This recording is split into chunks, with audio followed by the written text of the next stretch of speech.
Hi all, എല്ലാവർക്കും reader ലൈഫിൻ്റെ പുത്തൻ വ്ളോഗിലേക്ക് സ്വാഗതം. ജോലി കിട്ടിക്കഴിഞ്ഞ ശേഷമുള്ള ഫസ്റ്റ് വ്ളോഗാണിത്. ഇന്ന് വേറൊരു പ്രത്യേകത കൂടെയുണ്ട്. ഞങ്ങളുടെ വെഡിങ് ആനിവേഴ്സറി ആഘോഷിക്കാൻ വേണ്ടി പോവാണ്. ഞങ്ങളുടെ 6th വെഡിങ് ആനിവേഴ്സറി ആണ് ഫെബ്രുവരി 5th. ഫെബ്രുവരി 5th മൺഡേ ആയതുകൊണ്ട് നമ്മൾ സൺഡേ ഈവനിങ് ഒരു കിടുക്കൻ സ്ഥലത്ത് പോയിട്ട് ആഘോഷിക്കാൻ പോവാണ്. അപ്പോൾ ഞങ്ങൾ ആഘോഷിക്കുന്നതിൻ്റെ വീഡിയോ കാണിച്ചു തരാം കേട്ടോ. അച്ഛനും മോളും ഓൾറെഡി പോകാനൊക്കെ ഒരുങ്ങി നിൽക്കുക. സാനുവിടെ കമ്മൽ കളഞ്ഞു. കമ്മലും കൊണ്ടുണ്ടെങ്കിൽ കുറച്ചുകൂടെ ഭംഗിയേനെ. അവൾക്ക് ഈ നീളമുള്ള ഉടുപ്പ് തന്നെ വേണമെന്ന് ഭയങ്കര വാശിയായിരുന്നു. ഞാൻ വരാൻ ലേറ്റ് ആയതുകൊണ്ടാണ് ഇവർക്ക് നല്ല കലിപ്പായിട്ടിരിക്കുക വന്നത്. കുറേ നേരം രണ്ടുപേരും ഒരുങ്ങി നിൽക്കുന്നു. അപ്പോൾ നമ്മൾ അങ്ങോട്ട് പോവുകയാണ്. അടിപൊളി ഒരു സ്ഥലത്തോട്ടാണ് പോകുന്നത്. എത്തിപ്പോയി കായലിൻ്റെ കരയിലാണ് നമ്മൾ ആഘോഷിക്കാൻ പോകുന്നത്. കഫേ ഉട്ടോപ്പിയയിലാണ്. കഫേ ഉട്ടോപ്പിയ എന്ന് പറയുന്നത് അഭിരാമി സുരേഷിൻ്റെ കഫേയാണ്. ഇത് പനങ്ങാടാണ്. പനങ്ങാടെന്ന് പറയുന്നത് ഞങ്ങളുടെ വീടിൻ്റെ അടുത്ത് തന്നെയാണ്. ഭയങ്കര അടിപൊളി വൈബാണിത്. കയറുമ്പോൾ തന്നെ നല്ല ഗ്രീനറിയൊക്കെ ആയിട്ട് നല്ല രസമുണ്ട്. എനിക്ക് ഭയങ്കര ഇഷ്ടപ്പെട്ടു. നല്ല പച്ചപ്പൊക്കെ ആയിട്ട് നല്ല ശാന്തസുന്ദരമായിട്ടൊരു സ്ഥലമാണ്. അപ്പോൾ ഇവിടെ നേരത്തെ ടേബിളൊക്കെ ബുക്ക് ചെയ്യണം, എന്നാലേ നമുക്ക് കിട്ടത്തുള്ളൂ. എന്നാൽ സൺഡേയും കൂടെ ആയതുകൊണ്ട് നല്ല തിരക്കാണ്. ഇവിടെ ഒരു ബർത്ത്ഡേ പാർട്ടിയൊക്കെ ഉണ്ടെന്ന് അതിൻ്റെ ബലൂണൊക്കെ വെച്ചിട്ടുണ്ട്. ഞങ്ങൾ നേരത്തെ ടേബിളൊക്കെ ബുക്ക് ചെയ്തിട്ടുണ്ടായിരുന്നു. നല്ല നല്ല കാറ്റൊക്കെ ഉണ്ട്. ഇപ്പോൾ നല്ല രസമുണ്ട് ഇവിടെ. മൊത്തത്തിൽ നല്ല ഒരു വൃത്തിയായിട്ട് അവർ അറേഞ്ച് ചെയ്തിട്ടുണ്ട്. നല്ല തിരക്കുമുണ്ട്. കാർ പാർക്കിങ്ങിനൊക്കെ സ്ഥലമൊന്നുമില്ല. ഇതാണ് നമ്മളുടെ ടേബിൾ. അച്ഛനും മോളും ഓൾറെഡി സീറ്റൊക്കെ പിടിച്ചു. നല്ല കാറ്റും ഒക്കെ ആയിട്ട്. അപ്പോൾ നമുക്ക് എന്താ പറയുക, ആഘോഷം തുടങ്ങുന്നതിന് മുമ്പ് നമ്മളുടെ ഗിഫ്റ്റുകളൊന്ന് അൺബോക്സ് ചെയ്യാം കേട്ടോ. അത് കാണാമായിരുന്നു. എനിക്ക് 2-3 ഗിഫ്റ്റ് കിട്ടിയിട്ടുണ്ട്. അതിലൊന്നാമത്തെയാണിത്. Athira's little things. എനിക്ക് ഡയറി എഴുതുന്ന സ്വഭാവമുണ്ട് പണ്ട് തൊട്ടേ. അപ്പോൾ എനിക്ക് ഏറ്റവും ഇഷ്ടപ്പെട്ടൊരു ഗിഫ്റ്റാണ് ഈ ആതിരയുടെ. അപ്പോൾ എൻ്റെ അടുത്ത് ഹസ്ബൻഡ് കൊണ്ട് നിനക്ക് ഇഷ്ടമുള്ള വാങ്ങിച്ചതുകൊണ്ട് എനിക്ക് പൈസ തന്നു. അപ്പോൾ ഞാൻ തന്നെത്താനെ വാങ്ങിച്ചതാണ്. ഇതെനിക്ക് ഭയങ്കര ഇഷ്ടപ്പെട്ടു. എനിക്ക് ക്യൂട്ട് ഡയറിയാണ്. ഞാൻ അതിൻ്റെ ലിങ്ക് താഴെ കൊടുക്കാം, നിങ്ങൾക്ക് താല്പര്യം ഉണ്ടെങ്കിൽ നോക്കാം. പിന്നെ അടുത്തത് വേറെ ഗിഫ്റ്റ് വരുന്നത്. ഇത് മുഹസീന എന്നുണ്ട്, എൻ്റെ ഒരു ഫ്രണ്ടുണ്ട്, പുള്ളിക്കാരി ചെയ്തു തന്നതാണ്. ഒരു കപ്പുണ്ട്. കപ്പിനൊരു പ്രത്യേകതയുണ്ട്, അത് കാണിക്കാം. അടുത്ത വരുന്നുണ്ട്. ഇതാണ് ഏറ്റവും വലിയൊരു സർപ്രൈസ്. എന്താണ് റൈറ്റ് ബോർഡ് എന്നുള്ളത് ഞാൻ ഡീറ്റെയിൽ ആയിട്ട് പറഞ്ഞുതരാം. റൈറ്റ് ബോർഡ് എന്ന് പറയുന്നത് ഞാൻ കോവിഡ് സമയത്ത് തുടങ്ങിയ ഒരു ഓൺലൈൻ എഡ്യൂ പ്ലാറ്റ്ഫോമാണ്. അതിൽ പഠിപ്പിക്കുന്നവരെല്ലാം വളരെ ഹൈലി ക്വാളിഫൈഡ് ആയിട്ടുള്ള, വീടിന് പുറത്ത് പോയിട്ട് ജോലി ചെയ്യാൻ പറ്റാത്ത സ്ത്രീകളാണ്. നമ്മുടെ റൈറ്റ് ബോർഡിൽ ഇപ്പോൾ തന്നെ ഒരു 14 കുട്ടികളോളം പഠിക്കുന്നുണ്ട്. അപ്പം നമ്മൾ റൈറ്റ് ബോർഡിനെ വീണ്ടും കുറച്ചും കൂടെ മനോഹരമാക്കാനുള്ള പരിപാടികളാണ് ചെയ്യുന്നത്. ഈ ഗ്ലാസ് കണ്ടോ, ഗ്ലാസിൻ്റെ ഒരു സൈഡിൽ പേര് വരും, അടുത്ത സൈഡിൽ ഞങ്ങളുടെ ഫോട്ടോയാണ്. ഞാൻ ശരിക്കും ഗ്ലാസ് മാത്രമേ പറഞ്ഞിട്ടുണ്ടായിരുന്നുള്ളൂ. എനിക്ക് മോസീന ഈ റൈറ്റ് ബോർഡിൻ്റെ ഫ്രെയിം പുള്ളിക്കാരുടെ സ്വന്തം ഇഷ്ടപ്രകാരം ചെയ്തു തന്നാണ്. Thank you Moseena. നല്ല ക്യൂട്ടായിട്ടുണ്ട്. മോസീനയുടെ ലിങ്ക് ഞാൻ കൊടുക്കാം. റിനൈസൻസ് എന്നാണ് ഗിഫ്റ്റ് ഹൗസിൻ്റെ പേര്. അത് നല്ല ഗിഫ്റ്റ് ഹൗസാണ്, വളരെ ബഡ്ജറ്റ് ഫ്രണ്ട്ലി ആണ്. അപ്പോൾ ഇതാണ് എനിക്ക് കിട്ടിയ ഗിഫ്റ്റ്.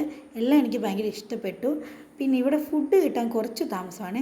ഫുഡ് കിട്ടുന്നവരെ ഞങ്ങളുടെ ഒരു വിവാഹത്തിൻ്റെ കഥ പറയാം.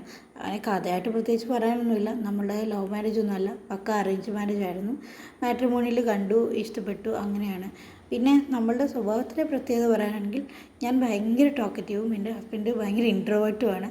എൻ്റെ ഒരു ടോക്കറ്റീവ് നേച്ചർ സഹിക്കാൻ ഇച്ചിരി പ്രയാസമാണ്, പക്ഷേ പുള്ളി അത് മാനേജ് ചെയ്യുന്നുണ്ട്. പെണ്ണ് കാണലിന് വന്ന ദിവസം ഇങ്ങനെ ഞാൻ ഭയങ്കരമായിട്ട് സംസാരിച്ച് കുറച്ച് കഴിയുമ്പോഴത്തേക്കും പുള്ളിക്കാരൻ എന്തൊക്കെ പറഞ്ഞു, ഒന്ന് നിർത്താവൂ, എനിക്ക് കുറച്ച് ബോറടിച്ചു എന്ന്. സത്യം പറഞ്ഞാൽ എൻ്റെ ജീവിതത്തിൽ ഇന്നേ വരെ ആരും ഒന്ന് നിർത്താവെന്ന് ചോദിച്ചിട്ടില്ല. എൻ്റെ ജീവിതത്തിൽ ആദ്യമായിട്ടും അവസാനമായിട്ടും ഒന്ന് മിണ്ടായിരിക്കുമെന്ന് പറഞ്ഞ ഏക വ്യക്തി എൻ്റെ ഭർത്താവാണ്. ആ ജെന്യൂനിറ്റി എനിക്ക് പക്ഷേ ഇഷ്ടം. ഞങ്ങളുടെ കല്യാണവും മൂകാംബിക അമ്പലവും തമ്മിലൊരു ചെറിയ ബന്ധമുണ്ട്. ഞങ്ങൾ പരിചയപ്പെടുന്നതിന് ഒരാഴ്ച മുമ്പ് ഞാൻ കുടജാദ്രി മൂകാംബികയിൽ തനിത്താനൊരു യാത്ര പോയിട്ടുണ്ടായിരുന്നു. അപ്പോൾ അവിടെ വെച്ചിട്ട് ഞാൻ ഭഗവാൻ ഇനി അടുത്ത വട്ടം വരുമ്പോഴത്തേക്കും തനിച്ചാവരുതെന്നാണ് പ്രാർത്ഥിച്ചത്. അപ്പം അവിടെ വെച്ചിട്ട് ഞാൻ എടുത്ത ഫോട്ടോ ആണിത്. ഈ ഫോട്ടോ കണ്ടിട്ടാണ് എൻ്റെ ഭർത്താവിന് ഇഷ്ടപ്പെട്ടത്.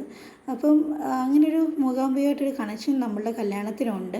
അതെനിക്ക് എന്തോ എപ്പോഴും എനിക്ക് ആലോചിക്കുമ്പോഴത്തേക്കും ഭയങ്കര നിമിത്തമായിട്ടൊക്കെ തോന്നാറുണ്ട്. അല്ലാതെ അങ്ങനെ ഒരു ലവ് സ്റ്റോറി ഒന്നും പറയാനില്ല. എല്ലാവർക്കും കണ്ടു ഇഷ്ടപ്പെട്ടു, അങ്ങ് നടത്തിയതാണ്. പിന്നെ ഈ പറഞ്ഞ പോലെ സ്വഭാവത്തിൽ കുറച്ച് വൈരുദ്ധ്യങ്ങളുണ്ട്. കുറച്ചല്ല, നല്ല വൈരുദ്ധ്യങ്ങളുണ്ട്. ഞാൻ നല്ല ടോക്കറ്റീവും പുള്ളി ഭയങ്കര ഇൻട്രോവേർട്ടുമാണ്. പക്ഷേ ഈ പറയുന്ന പോലെ അലുവയും മത്തിക്കറിയും യോജിച്ച് പോകുന്ന പറയത്തില്ലേ, അതുപോലെയാണ് നമ്മളുടെ കാര്യം. ഇതുവരെ വലിയ കുഴപ്പങ്ങളൊന്നുമില്ല. നമ്മുടെ ഫുഡ് വന്നിട്ടുണ്ട്. പൊറോട്ടയും ബീഫും പിന്നെ കോഴി പൊട്ടിത്തെറിച്ചതുമാണ് വാങ്ങിച്ചത്. പിന്നെ സാൻവിക്ക് ഒരു അപ്പം വാങ്ങിച്ചു. പിന്നെ എനിക്കൊരു പാൽ പൊറോട്ടയും വാങ്ങിച്ചിട്ടുണ്ട്. സാൻവി ഫോട്ടോ എടുക്കുന്നതിനൊക്കെ മുമ്പ് തന്നെ എടുത്ത് തിന്നാൻ തുടങ്ങി. അപ്പമൊക്കെ അപ്പം തന്നെ തിന്നെടുത്തു. പിന്നെ ഒരു ഫുഡ് ബ്ലോഗിംഗ് ഒന്നും അല്ലാത്തതുകൊണ്ട് അങ്ങനത്തെ കുഴപ്പങ്ങളൊന്നുമില്ല. നമ്മളിതേൻ്റെ കഴിച്ച് നോക്കിയിട്ട് പറയാം. നല്ല ടേസ്റ്റ് ഉണ്ട്, കുഴപ്പമൊന്നുമില്ല. പിന്നെ ഇവിടെ രാത്രി ആയപ്പോഴത്തേക്ക് നല്ല വൈബായി, നല്ല ഭംഗിയുണ്ട് ഇത് കാണാൻ. നല്ല രസമുണ്ട്. നല്ല രസകരമായ കാഴ്ചകളാണ് ഇപ്പോൾ ഉള്ളത്. പിന്നെ എനിക്കിവിടെ വേറെ സർപ്രൈസ് കിട്ടി. ഞാനിവിടെ വെച്ച് എൻ്റെ ഒരു ഫ്രണ്ടിനെ കണ്ടു. ഇവനിവിടെ ഷെഫാണ്, അരുൺ എന്നാണ് പേര്. അരുണ് ഞാനും 10ാം ക്ലാസ് വരെ ഒരുമിച്ച് പഠിച്ചതാണ്. 10-15 വർഷത്തിന് ശേഷമാണ് നമ്മൾ വീണ്ടും കാണുന്നത്. ഇവൻ്റെ കൂടെ ഉണ്ടാകുമെന്ന് ഞാൻ വിചാരിച്ചേയില്ല. അത് എന്നെ സംബന്ധിച്ച് ഭയങ്കര സർപ്രൈസ് ആയിപ്പോയി. ഇവന് വലിയ മാറ്റമൊന്നുമില്ല കേട്ടോ. പിന്നെ ഇത് ഇവിടെ വേറൊരു കാഴ്ചയുണ്ട്. ഒരു തെയ്യത്തിൻ്റെ സ്റ്റാച്ചു വെച്ചിട്ടുണ്ട്. ഞാൻ സാൻവിയെ കാണിക്കാൻ വേണ്ടി കൊണ്ടുവന്നത്, പക്ഷേ സാൻവിക്ക് അത്ര ഇഷ്ടപ്പെട്ടൊന്നുമില്ല. സാൻവിയോട് പേടിച്ച് നിൽപ്പുണ്ട്. ഇതാ സാൻവിയുടെ ഒരു ബലൂണൊക്കെ വെച്ച് കളിച്ചുകൊണ്ടിരിക്കുക. സാൻവിക്ക് വേണ്ട നിങ്ങളോട് എല്ലാവരോടും എന്തോ ഒരു കാര്യം പറയാനുണ്ടെന്നുകൊണ്ട് നോക്കാൻ എന്തോ അത്. Hi all.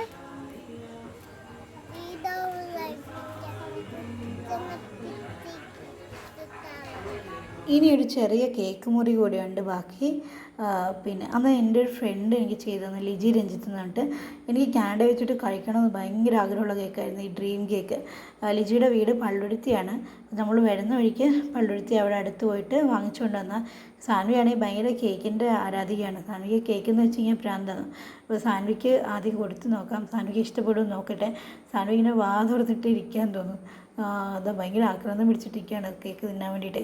അവൾക്ക് നല്ല ഇഷ്ടമാണ് കേക്ക്. കാനഡ വെച്ചിട്ട് ഇങ്ങനെ കേക്ക് വേണം എന്ന് പറയുമ്പോഴത്തേക്കും നമുക്ക് വാങ്ങിച്ചു കൊടുക്കാനൊന്നും പറ്റില്ലായിരുന്നു. അപ്പം അവൾക്കും കൂടെ വേണ്ടിയിട്ടാണ് ഈ ചോക്ലേറ്റ് കേക്ക് തന്നെ വാങ്ങിച്ചത്. അവൾക്ക് മുഖം കണ്ടിട്ട് ഇഷ്ടപ്പെട്ടു എന്ന് തോന്നുന്നു. അപ്പോൾ എനിക്ക് ഒരുപാട് സന്തോഷമുണ്ട് ഇങ്ങനെ വെഡ്ഡിങ് ആനിവേഴ്സറി നാട്ടിൽ വന്നിട്ട് ആഘോഷിക്കാൻ പറ്റിയില്ല. ശരിക്കും കാനഡയിലായിരുന്നു ഇങ്ങനെയൊന്നും ആഘോഷിക്കാൻ പറ്റത്തില്ലായിരുന്നു. അങ്ങനെ നമ്മുടെ 6ാമത്തെ വെഡ്ഡിങ് ആനിവേഴ്സറി കഴിഞ്ഞു. വളരെ ഭംഗിയായിട്ട് തന്നെ ആഘോഷിക്കാൻ പറ്റി. അപ്പോൾ എല്ലാവർക്കും നമ്മുടെ വ്ളോഗ് ഇഷ്ടപ്പെട്ടെന്ന് വിചാരിക്കുന്നു. അപ്പോൾ അടുത്ത വ്ളോഗിൽ കാണുന്നവരെ ബൈ ബൈ.